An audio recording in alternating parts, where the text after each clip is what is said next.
Can you imagine without ABS-CBN? Ako na po ang sasagot. Mr. Chair, yes, I can imagine that. I can even live without ABS-CBN. Cory Bidanes, please. Kayo po ba ay meron ng pamilya? Yes, Your Honor. Meron na po. Yes, Your Honor. I have 3 children po. Opo. Ipaghalimbawa lamang naman po ito. Ano? Halimbawa lang na yung pong inyong asawa ay nakagawa ng isang bagay na labag sa batas. Halimbawa, ang asawa po ninyo, iniisip ko naman siguro mabait yan, bukod sa gwapo siguro, matulungin, kaya naman nagustuhan nyo siya. Pero lahat po naman ng tao nagkakamali kasi. Halimbawa lang po na nagkamali ang asawa nyo, nakalabag sa batas. At siya po'y inaresto. At maring nakulong po. Pwede po bang gawin nating depensa sa loob ng husgado na kawawa naman po yung mga anak namin. Kawawa naman po yung mga kaibigan namin, mga kababayan namin natulungan niya sapagkat matulungin tao ito eh. Ang totoo po niyan ay hindi mabilang po ang lahat ng mga naibigyan niya ng pagtulong sa komunidad. Napakabait na po na tao yan. Pwede po ba natin gawing dahilan yun, Madam Cory? Your Honor, wala po kaming nilalabag na batas. Hindi po, yung example ko lamang yung po. Yung example ko po, kung ang asawa ko yun, he's innocent until proven guilty po. Ano po yung sagot niyo, ma'am? Sabi niyo po, kung makulong yung asawa ko dahil sa example lamang po yun. Kaya... Yun nga po. So, ang example ko po, ang sagot ko po doon is, diba, inosente po siya hanggang proven guilty. Hindi nga po eh, nakulong na nga po eh. Ikukulong po na po siya. Pwede po ba nating, ganito po, nangyayari naman po sa buhay nating lahat ito at ang totoo po niyan, putok ang kulungan sa rami po ng mga taong nakukulong. Talaga pong gano'n eh, nagkasala sila. Ang tinatanong ko lamang po sa inyo sa paghahalimbawa, sa isang pamilyang katulad ninyo. Nandun na po, nakarap na po tayo sa husgado. Napatunayan na po na nagkasala. Pwede po ba nating habulin yon at sabihin nating, kawawa naman po yung mga pamilya namin, mga kaibigan namin, mga taong natulungan po namin sa lipunan, sapagkat napakabait po ng asawa ko. Ang ebidensya po, ang pinag-uusapan kasi rito eh. Ang nagpakulong po sa asawa ninyo, sa ginamit nating halimbawa, may mga ebidensya na iniharap po sa husgado. So ang tanong ko lamang po sa inyo, pwede po ba nating gamitin yung kabaitan at napakarami nating ginawang pagtulong sa ating kapwa para yung paglabag po ay mapatawad? Ma'am Cory.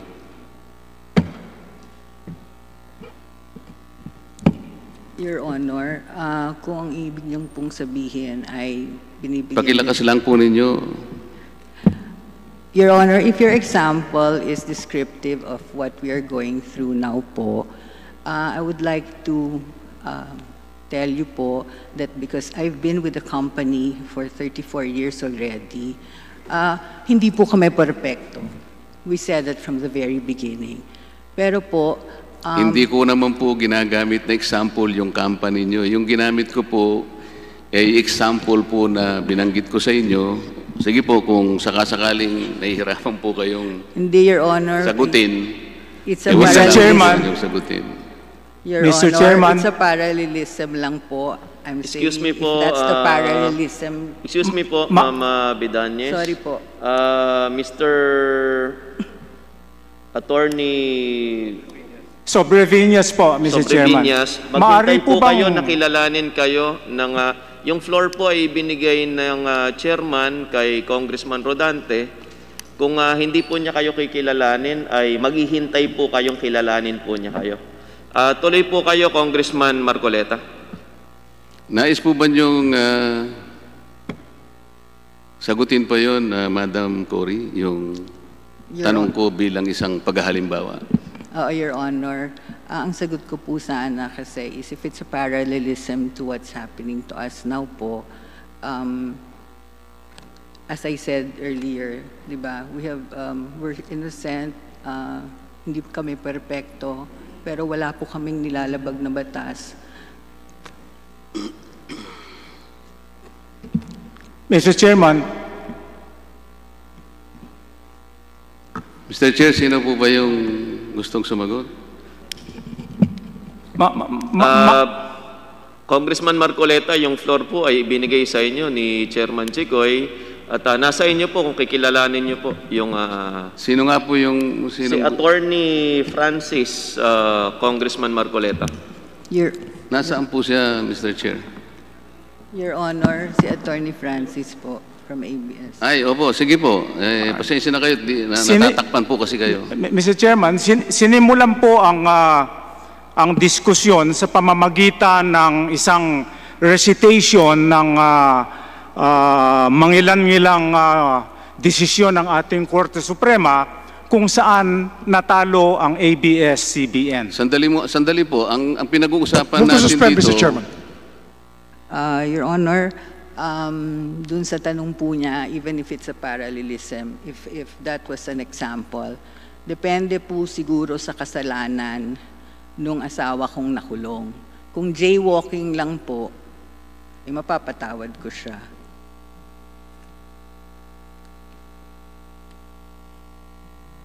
Iyon na po ba yung sagot niyo, ma'am? Yes, Your Honor. Baka gusto po niyong dagdagan. Kasi po, kung siyempre, iba na po kung nakapatay siya ng tao, iba na pong kaso yun. Hindi po, masyadong malaking ano na yun. Ang sinasabi ko lang, yung maliit na kaso na maaring makulong siya ng 3 araw, 5 araw, pero dahil nga po sa, siyempre iba naman yung nakulong. Andyan yung mga anak at maaring nagsisikip ang dibdib ninyo, pati yung mga taong natulungan. Medyo hahabol lamang sa korte na pagpasensya na po natin kasi ang dami pong natulungan yan.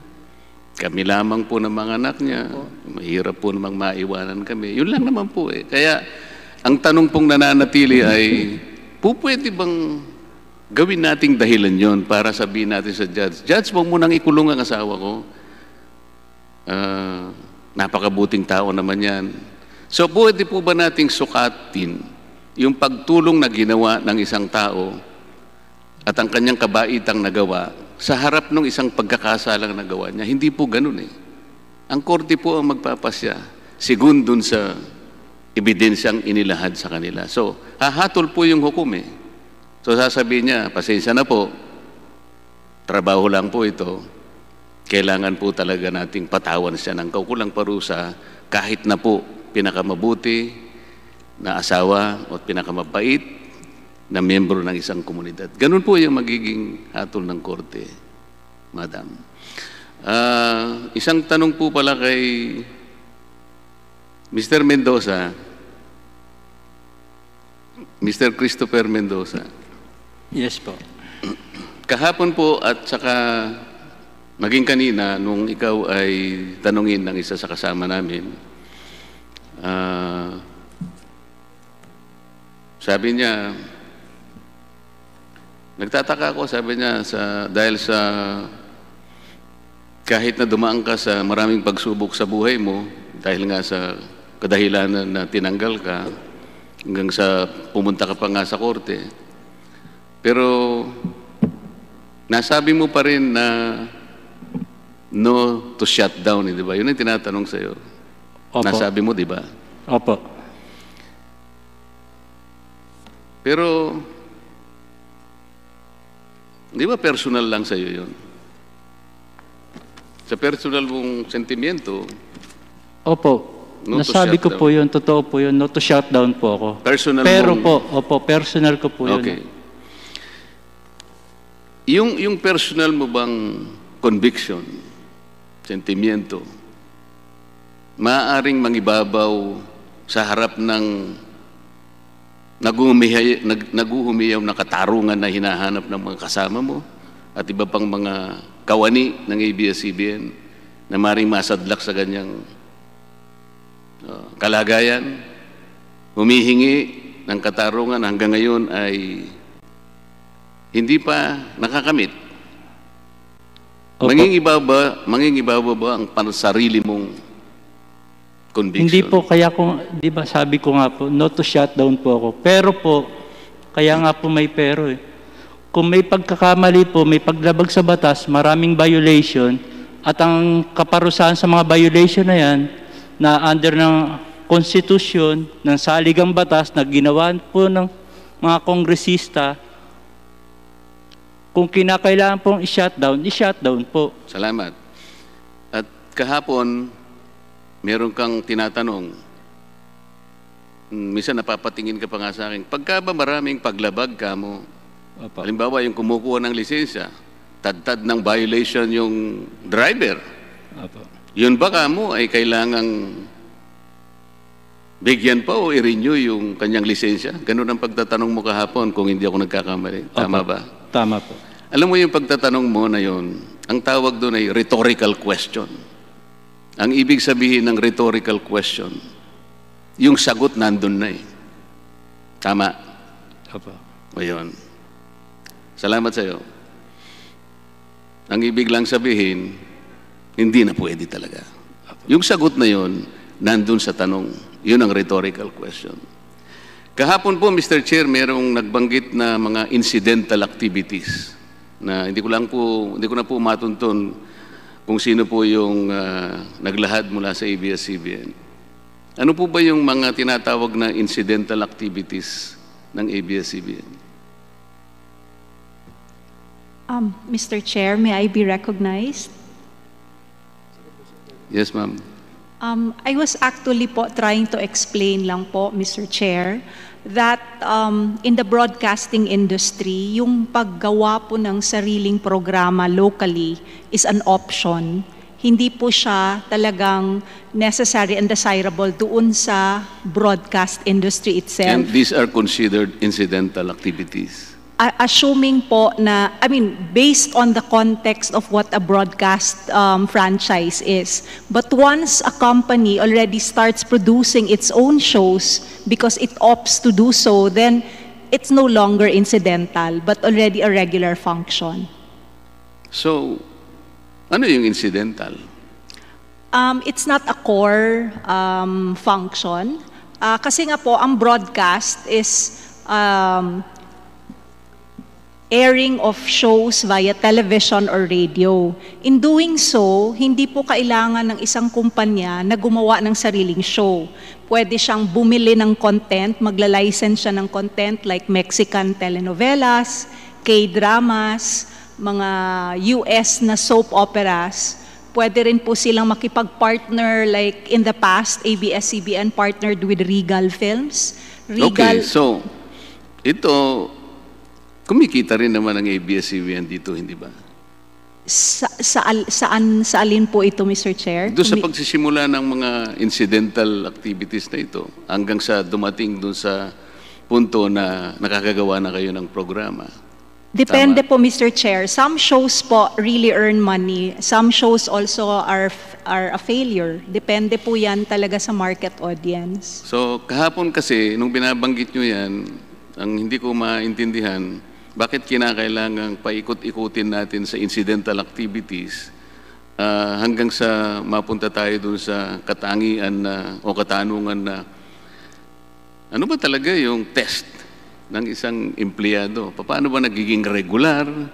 Kasi nga sa dami po ng iniikutan natin, nagkakaroon ng confusion tuloy kung saan ba tayo talaga papunta. Kagaya po ng pagpapaliwanag ninyo, kahit paano kung isipin, I'd like to believe that I have a fair level of intelligence. Pero nahihirapan po ako. Pasensya na po.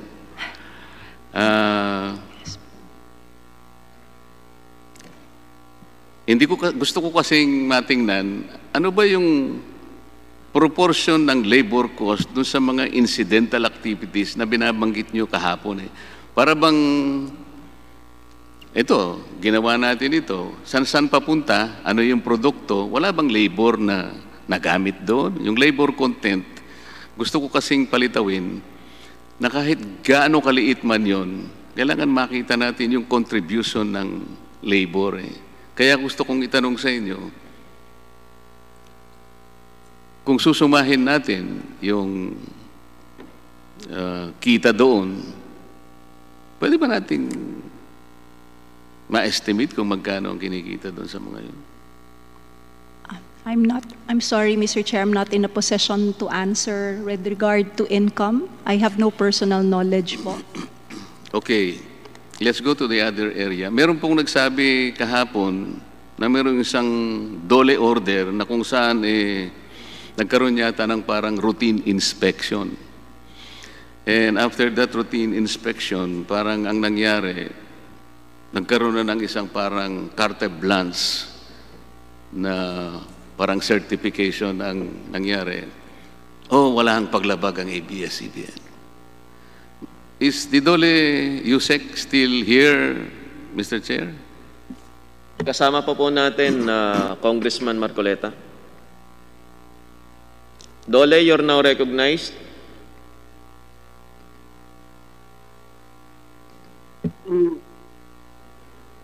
Yes po, Mr. Chair.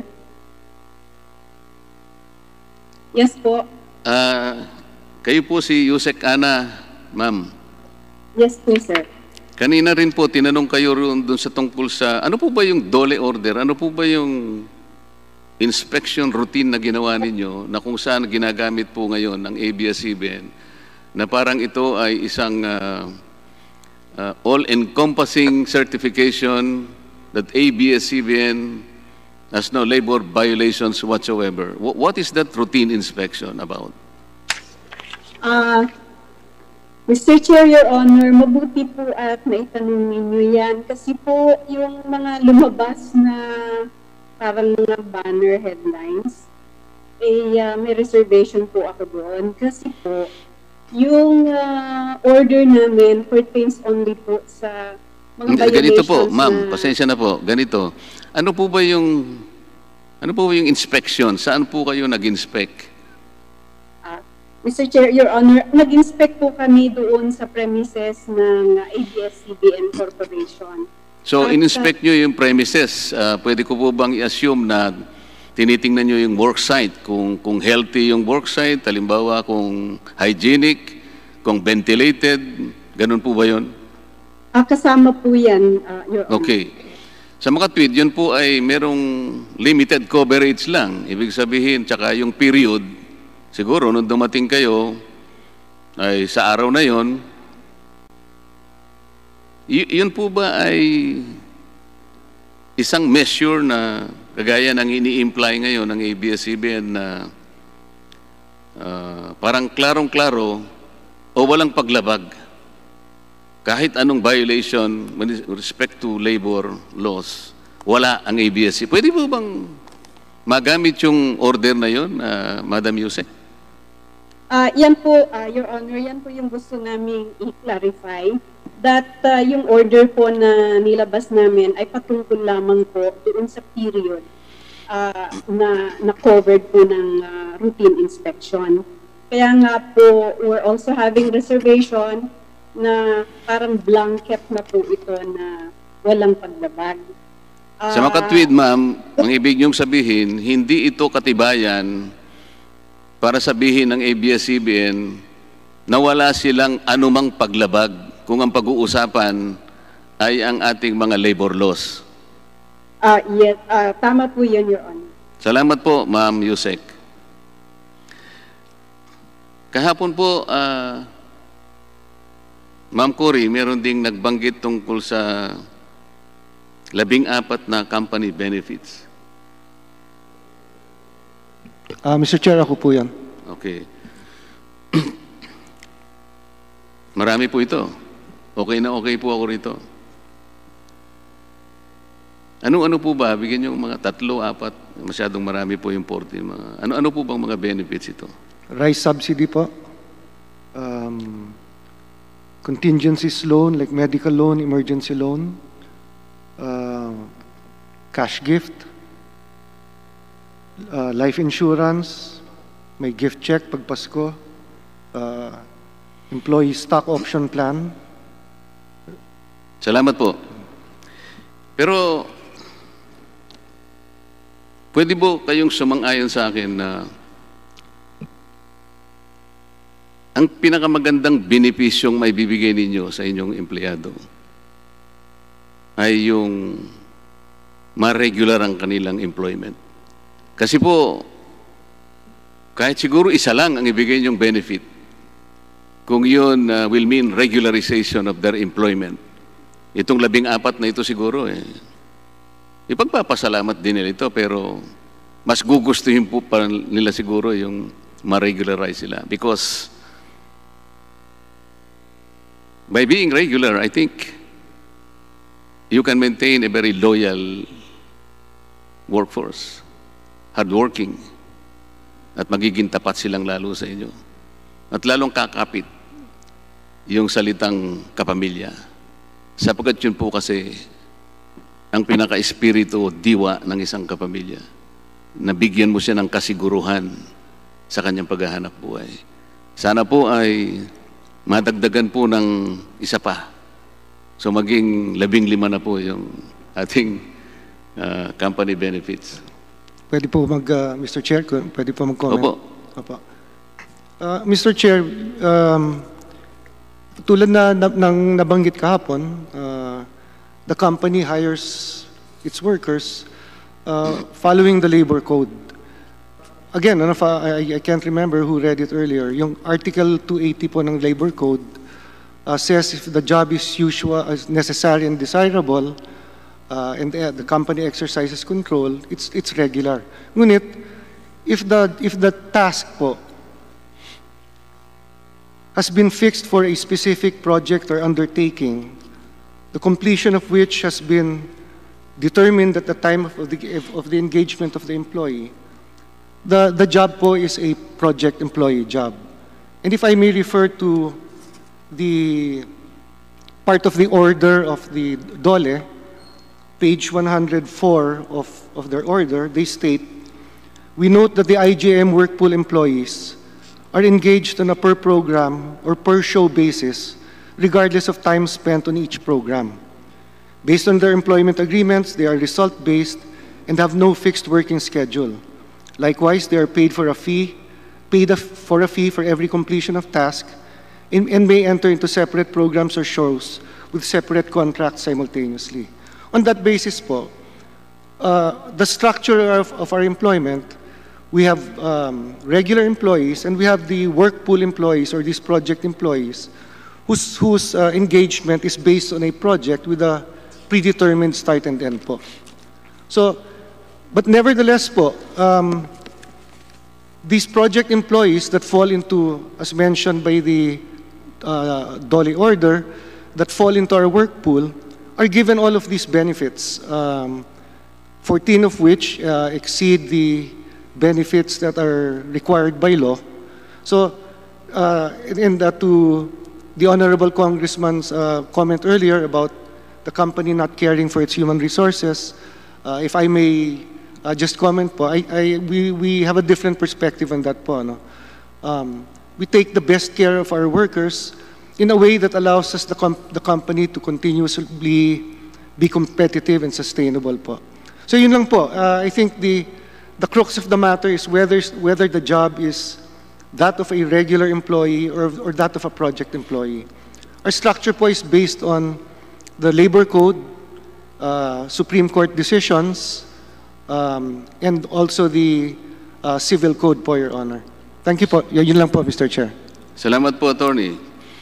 Lahat po ng sinabi ninyo ay maaari pong ipahayag yan sa lahat ng korte ng ating bansa. Bilang abogado, tungkulin naman ninyo na ipagtanggol ang ABS-CBN sapagkat kung inaakala ninyo na ang kapakanan niya ay nasasaling, halimbawa, kailangan ninyong ipagtanggol yon. Clarification lang po, hindi po ako abogado. Yun lang Hindi po. Hindi po. Kung sakaling abogado kayo, po pwede talaga yung mga pananalita na yan. At tatanggapin naman ng korte, ang kaiba yung pananaw naman, kamukha ni Kong Boying bilang abogado, meron siyang sarili ding panukat kung paano niya titingnan yung sinasabi nating test. At saka tapos-tapusan po, Mr. Chair, ang magpapasya niyan ay ang hukuman. Kung minsan nga po ay umaabot hanggang sa Korte Suprema. Ito po yung nangyayaring normal.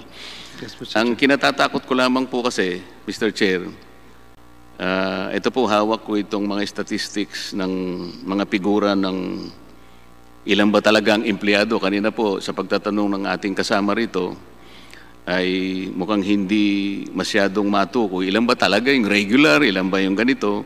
Pero ang gagamitin ko na lamang po itong submission ng ABS-CBN na binigay sa atin ng ating COMSEC at saka yung data na nanggaling po sa mga different agencies. Lumilitaw po kasi dito sa report ng DOLE, out of between July 1, 2015 to parang September 27, 2018, Mr. Chair, 4,526 lang talaga ang regular employees. Hindi po, ang kabuuan pala ay 4,526. Nakalagay po rito, 2,481 lang ang regular employees. Yung regular seasonal, 1,892. Probationary, 95. Project-based, 49. Casual, 3. Consultant, 6. Nung pong ako'y nagsimulang tumayo dito sa ating pagdinig, Mr. Chair, ang binanggit ko ngang bilang ay 2,661. Mas kulang pa nga po pala 2,481 lang regular employees. Ano po yung kinatatakot ko rito? Ang karamihan po kasi ay independent contractors, project or project-based, program-based employees. This is a potential area of conflict. Kaya nga nagkakaroon po tayo ng ganitong problema. Napakarami po ng project and program-based, napakarami po ng independent contractors. Nag-a-average lamang po sila ng 4,455, Mr. Chair. Ito po yung report ng PhilHealth. Ang kabuuan po ng empleyado ninyo na pinagbabayad po nyo ng kaukulang benepisyo, 4,580. Ang report po ng BIR, 4,545. SSS, ang report po nila ay 4,312.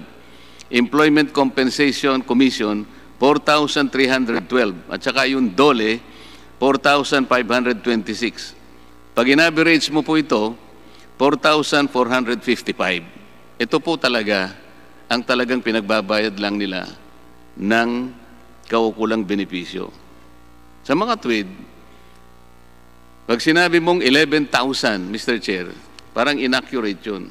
Parang kulang ng 7,000 plus. Ngayon, itong 7,000 plus, Mr. Chair, dito magsisimula yung maraming labor issues na darating. Sana kung makita lang ng ABS-CBN na kung total kapamilya naman, subukan na lang sigurong pagsamasamahin yung magagandang mga pangarap ng bawat isa sa kanila. Baka mas shorten ito o manarrow yung gap between a project or program-based worker or independent contractor. Baka sakaling yung kanilang gap na namamagitan ngayon sa napakaraming mga kaso, 67 pending cases. Ito po ngayon ang characteristic o nature ng kinasasadlakan ng ABS-CBN at ang kanyang mga empleyado. Kanina po, Mr. Chair, pwede mag-clarify lang po.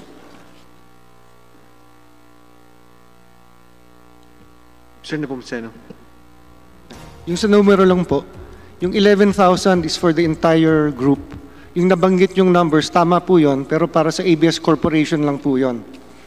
Yung 11,000 na binabanggit po namin is for all 17 companies in the group.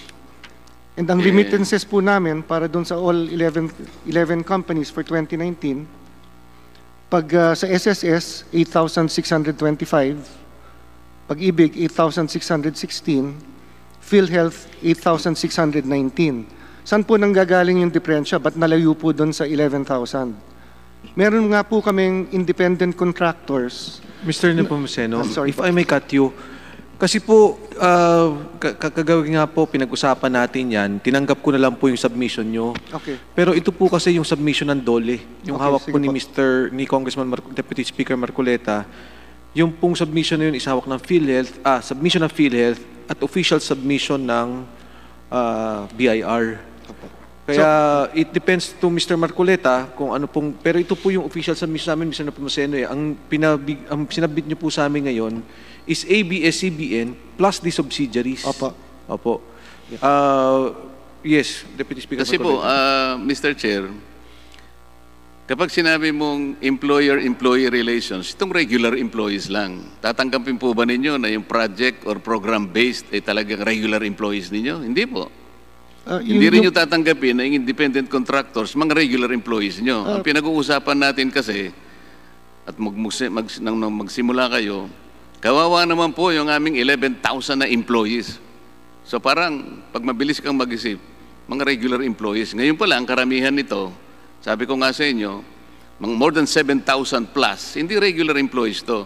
Kaya ang kinuha ko lamang po, ay yung submission po ng PhilHealth, ng BIR, SSS, ECC, at saka DOLE. Nag-a-average lamang po kayo ng 4,455 kung pag-uusapan ang ibinabayad ninyo ng kaukulang mga contributions. Tama po yun. Para sa ABS Corporation lang po yun. Tama ho yung sinabi nyo. Yun lang naman po ang pinag-uusapan natin. Ang prangkisa ng ABS-CBN Corporation. Wala nang iba.